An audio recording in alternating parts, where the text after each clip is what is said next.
नमस्कार सबैलाई।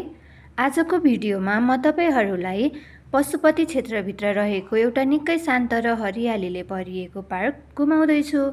साँच्चै भन्नुपर्दा यति धेरै पटक पशुपति आए पनि यहाँ यस्तो सुन्दर र शान्त पार्क छ भन्ने मलाई थाहा नै थिएन। त्यसैले आज यो ठाउँ देख्दा म आफैलाई पनि नयाँ ठाउँ भेटे जस्तो महसुस भयो। हामी प्राय पशुपति भन्नासाथ मन्दिर, आरती र भिडभाडको मात्रै कल्पना गर्छौँ। तर केही कदम मात्र हिँड्ने हो भने यस्तो रमाइलो वातावरण पनि भेटिन्छ, जहाँ आएपछि मन नै हलुका हुने रहेछ। चारैतिर हरियाली, अग्ला रुखहरू, चिसो हावा र चराचुरुङ्गीको आवाज।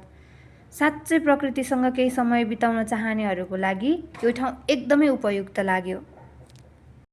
यहाँ धेरै मानिसहरू आरामसँग बसेर गफ गरिरहेका छन्, कोही फोटो खिचिरहेका छन्, कोही शान्त वातावरणको आनन्द लिइरहेका छन्। यस्तो ठाउँमा केही मिनेट बस्दा पनि दिनभरिको थकान हराए जस्तो महसुस हुन्छ। अनि हामी त्यो सहरको भिडभाड, कोलाहलबाट निकै टाढा छौँ जस्तो महसुस हुन्छ।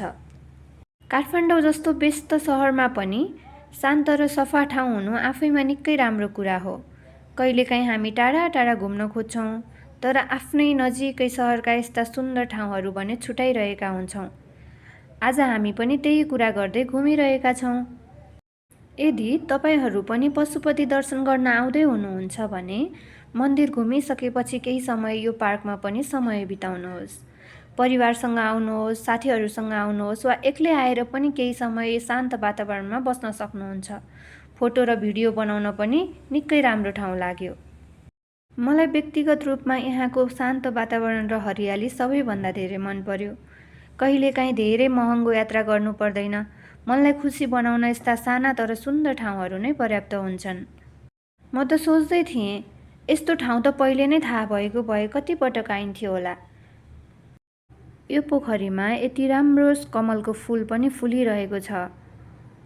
तपाईहरूलाई काठमाडौँको यस्तै लुकेका ठाउँहरू थाहा छन् भने कमेन्टमा भन्नुहोस् है। अर्को भिडियोमा हामी त्यहाँ घुम्न जानेछौँ।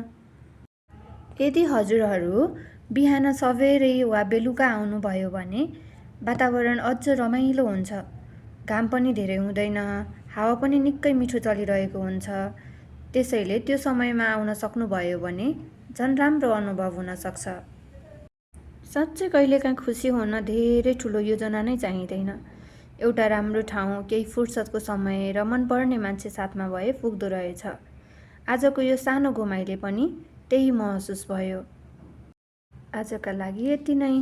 फेरि अर्को नयाँ ठाउँ र नयाँ भिडियो सहित भेट्नेछौँ। तबसम्मका लागि धन्यवाद। सुरक्षित रहनुहोस् र घुम्न कहिल्यै नछोड्नुहोस्। धन्यवाद।